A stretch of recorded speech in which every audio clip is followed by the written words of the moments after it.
Welcome back, Chappelle. All right, welcome back. Fantastic day in class today for everybody, right? Everybody had a great job, or did a great job today in class. We reenacted the Children's Crusade. We talked about the Magna Carta. That's right. You better say yay, right? So we talked about that document. We talked about how it limited the power of kings, and we've been moving through the High Middle Ages very expeditiously, right? We talked about the High Middle Ages with the Crusades and the Magna Carta. Thank you. The return of farming and all these other things, right? We talked about the early Middle Ages early on, talking about Clovis and Charlemagne and all these guys taking over, right? But now we are moving in to the late Middle Ages. So what I need you to do, make another line, or just give me a good title, right? We are now moving into the final and third chapter of the Middle Ages, known as the late Middle Ages, right? So in your notes, go ahead and either start on a fresh new piece of paper and go late Middle Ages at the top, or you can make a line and go ahead and go late Middle Ages. But we need to talk about the major things that we're going to talk about during the late Middle Ages before we truly get started with the late Middle Ages, right? So the themes that we are talking about in the late Middle Ages include the following three things: war, famine, disease, right? So, Mr. Terry, the late Middle Ages sounds terrifying. Well, it is, all right? So, because here's the thing. What is the late Middle Ages defined by? Crisis, all right? It's defined by crisis. It's defined by despair. It's defined by destruction. It's defined by a lot of negative things happening. And the thing that we are about to talk about right now is going to be the thing that is kind of very emblematic of the late Middle Ages in the sense of the theme of war, right? So we literally, in the late Middle Ages, are going to talk about three specific things: a war, a famine, as well as a big outburst of disease, right? And a bunch of y'all already know the disease, and we'll talk about that in our next class, right? And we are moving very quickly, and your next test will probably be it's going to be early next week, okay? So just make sure you know that. Make sure you know that. Make sure you know that. Can you make sure you know that? Do you make sure you know that? All right, so now look, big thing going forward though, okay? What we're talking about now, let's all take a deep breath. Let's all kind of focus ourselves so we can make sure that we're really, really here, right? So we know we're moving into the late Middle Ages. We know we're talking about, in the late Middle Ages, we know we're talking about three specific things. We're talking about a war, a famine, and a disease, right? Because the late Middle Ages is defined by crisis, right? Defined by extremism, defined by violence, defined by death, all right? So, and it's going to be a very, very important thing that we understand that, right? The crisis of the late Middle Ages, right? Now, ironically enough, people are going to make money because of this, but we're not going to get into that right now because it'll get really confusing, all right? So, but what are we going to talk about first? I know. Oh, I heard you over there, Barbara. What are we talking about first? Hans, from class, what are we talking about? We're talking about war first. That's exactly right, Barbara. Good for you, right? So do me a favor, and let's go ahead and make a subject line for the war that we're about to talk about. We're about to talk about the late Middle Ages war known as the 100 Years' War, right? So go ahead and write that down, the 100 Years' War, right? And let's go ahead and give a couple of defining characteristics about the 100 Years' War before we get started, right? The 100 Years' War is going to last, ironically enough, 116 years, but don't write that down yet.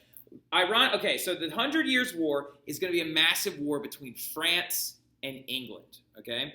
And what's going to cause this war, question mark? So you're going to say the war is between France and England.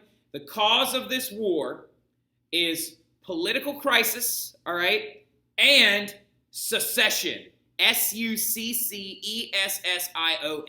Some of you are like, what's secession? It's a great question. Secession is who gets to take a throne when there's no one there to take it, right? So, ironically enough, if all the male heirs of a king die, who gets to take the throne, right? So, very good question, so let's go ahead and get into it, right? So, we got two causes of the 100 Years' War, which is going to be something that rips Europe apart and particularly rips England and France apart, right? So we got two things. Political crisis, right, or political turmoil, right, is the first one, okay? So let's talk about why that is, okay? Take a step back, stop staring at this family tree, and I want you to look at me for a second, okay? Look at me. Focus on me for a second, okay? So as we know, when we talked about England and France and their histories, right, we talked about how there for a while, the histories of France and the politics of England and the politics of France and the histories of England were two things that were intertwined, right? And that is due to the fact that one of the first true later kings of England is going to be a Frenchman himself. And I hear Sophia Ferreira right now going, oh, William of Normandy, right? Yeah, exactly. William of Normandy is a Frenchman, right? And he is going to be the reason why we speak our modern day form of English. Why, Rhiannon? Because he comes in and takes over over England, right? So it's a very, very wishy-washy system going on right now that the Duke of Normandy, who lives in France and is a subject of the French crown,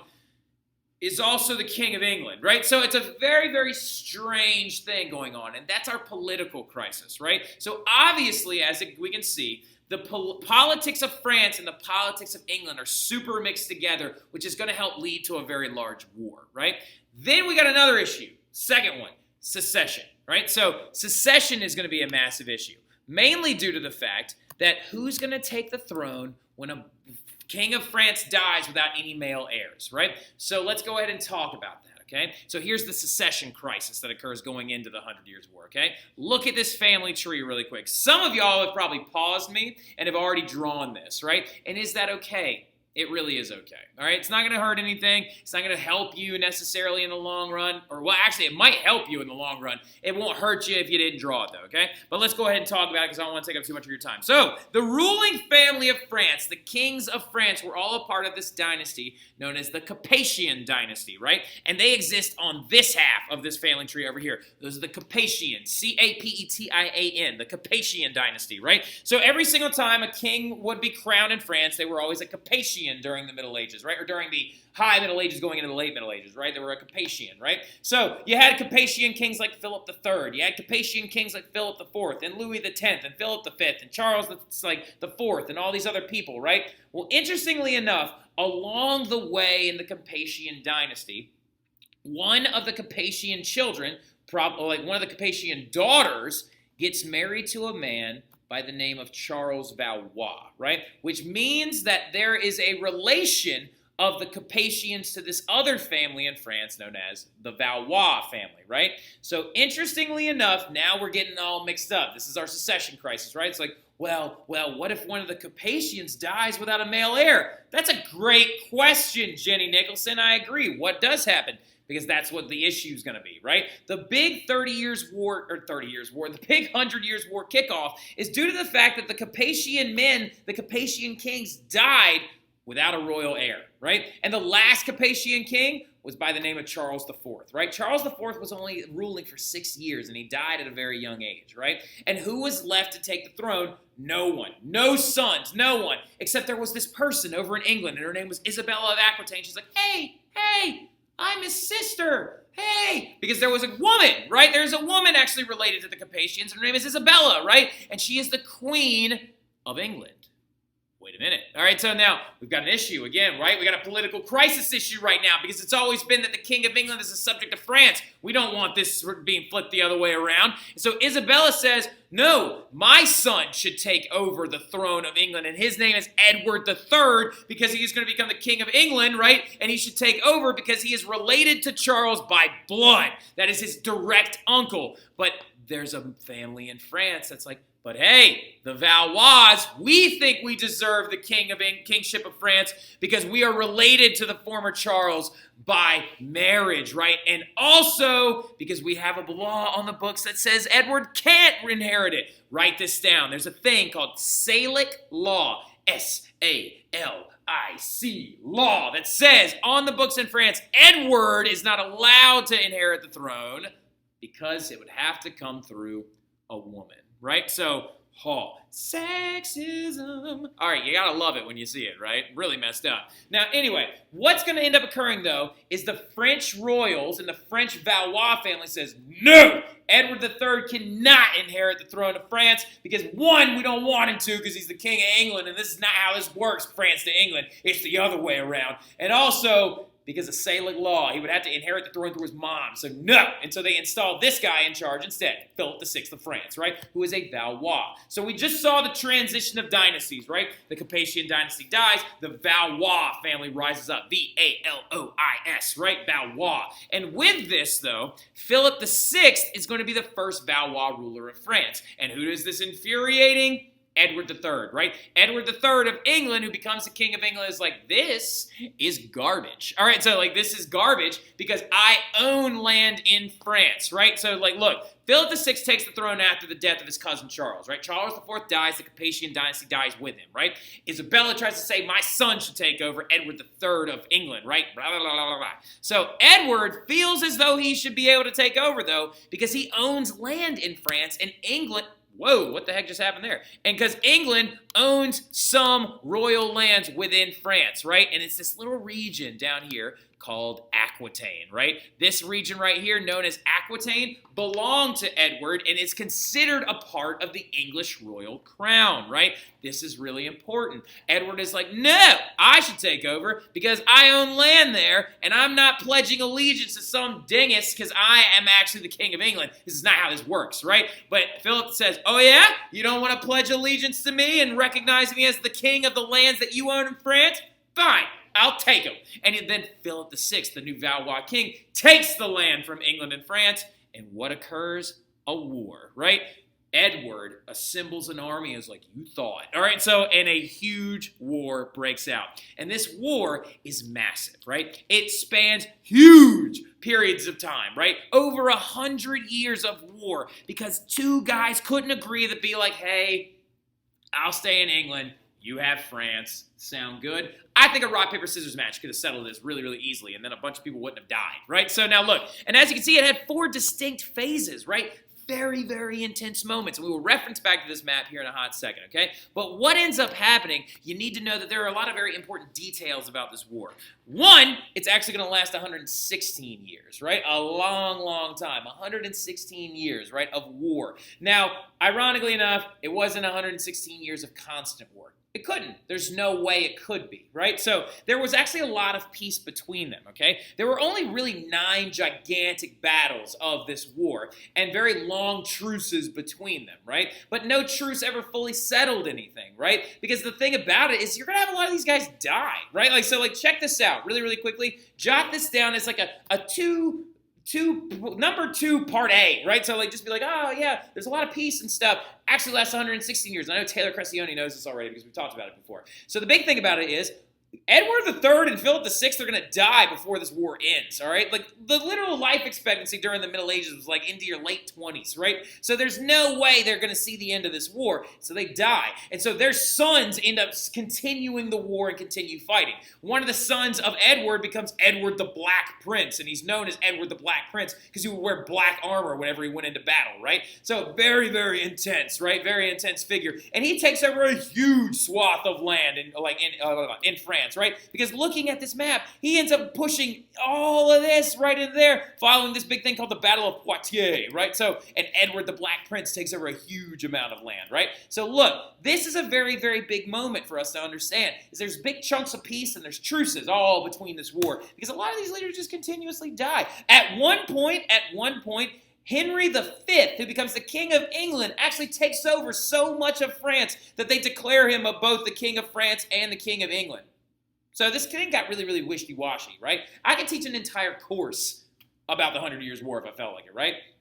But you just need to understand that it's not a continuous amount of war, right? It's 116 years of war that was never fully settled, right? And a lot of this is due to the fact that the leaders would die, like, constantly, right? So, like, now, other really big thing, though, you got to understand is major weapons are going to make a huge debut in this war, right? Major weapons, okay? So weapons that the world had never used or seen before are going to be the deciding factor in a lot of these really, really big battles. One of those 9 big battles was known as the Battle of Agincourt, right? So in that Battle of Agincourt, the winner was decided by these 2 differences in weapons, okay? So check this out. One of the biggest weapons that are going to come out, and I need you to jot this down, okay?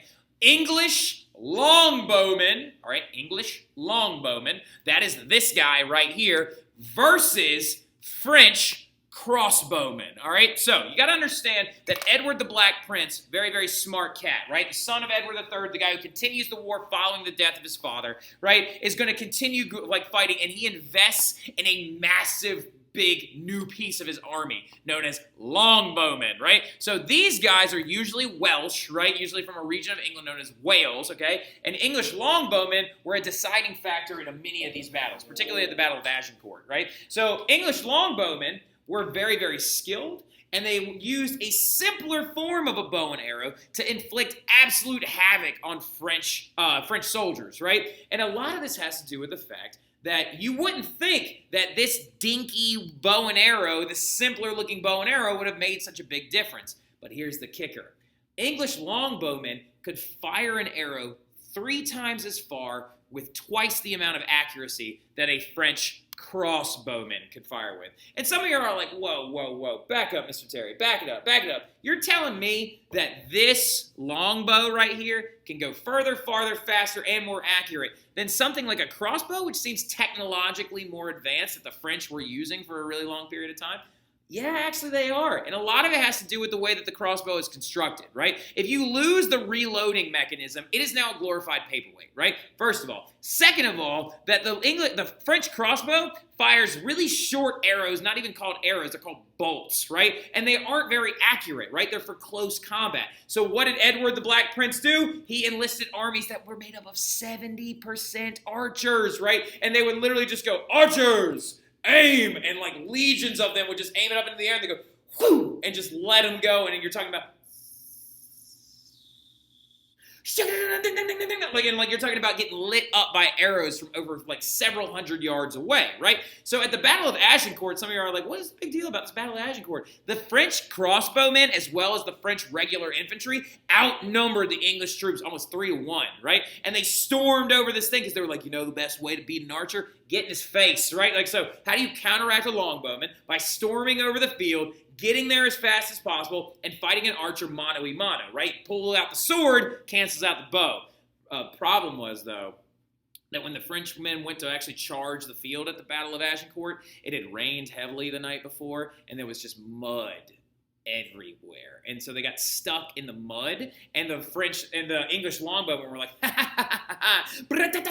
and then they just lit them up regardless, right? So we can already see that it sounds like England was winning this war heavily, all right? And they were, all right? So another big one, though, that's going to come up, and this is why the French end up winning in the long run, is because of gunpowder weapons, right? Jot that down. Gunpowder weapons, right? Gunpowder weapons are going to be a massive deciding factor in the later phases of this war because the French people are going to learn to use cannons and primitive form of guns, which looked like this, which are ugly as sin and really inaccurate, but still breech-loading cannons, that means they were loaded from the front, were used to actually storm English strongholds, right?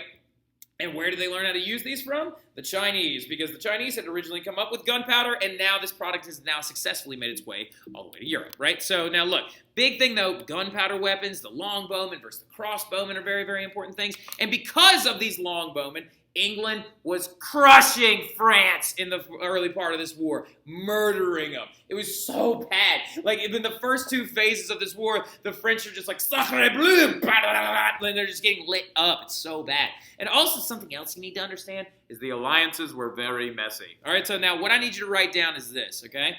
The alliances were messy because, why, question mark? Because some French people allied with the English, dun, dun, dun.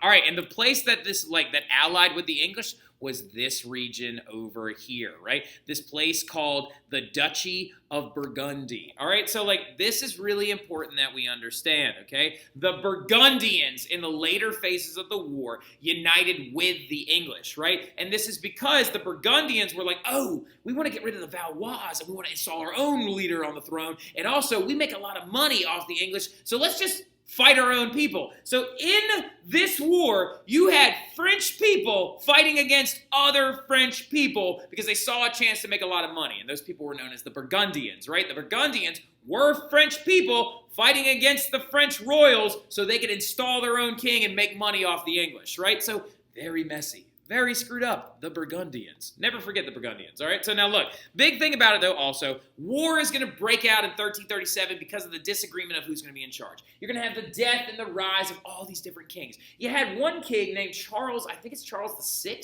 that literally, or Charles V, one of the two, that thought he was made of glass and he was went insane and all this other crazy stuff happens. But this war is going to be fought on and off again until 1453. So you're talking about 116 years of on and off war, right? Now, France, in the long run, will end up winning this war. And that's due to the fact that they're going to ally with Scotland. And so you understand, Scotland is on the English island, right? So England is here. Scotland is located in the north. So the French are like, hey, Scotland, you want to help a brother out? And so because they knew the Scots had always hated the British, right? And so they allied with Scotland, and Scotland attacked England from the north. And then also because the French king is going to reconcile with Burgundy, and they're going to push the English out of France completely. So when you look at that map that I showed you a little bit ago, as you can see, the war is going to end with France being victorious, right? France is going to win by allying with Scotland, reconciling with Burgundy, and also because of one very influential figure. And I think she is awesome. All right, so she is fantastic, and her name is none other than the Saint Joan of Arc, right? One of the most powerful female figures we will ever talk about in Western civilization's history, and somebody that some of y'all probably already know pretty well, right? Give me a hot second, let me check my time. All right, so I checked my time, and I'm sitting at about 20 minutes right now, okay? I went over the really, really solidly important stuff already, and I really, really, really love telling the story of Joan of Arc, right? I'm a big, big fan of talking about her, so I really would like to share that tidbit of stuff with y'all in class, right? So we will talk about this stuff more in class, okay? We will talk about Joan of Arc and all of her amazing exploits and why she is so flinging awesome, right? And then we will discuss her, and then we'll start talking about the Black Death, which is going to be our next big thing that we're going to talk about, also the famine of 1315 to 1317, and we'll discuss that then, but I'll see you guys later. Y'all have a good one. Make sure you paid extra good attention to this flip so you can understand the conflict of the 100 Years' War and how we just got here, okay? So I hope I'll see y'all soon. I'll talk to y'all later. Y'all have a good one.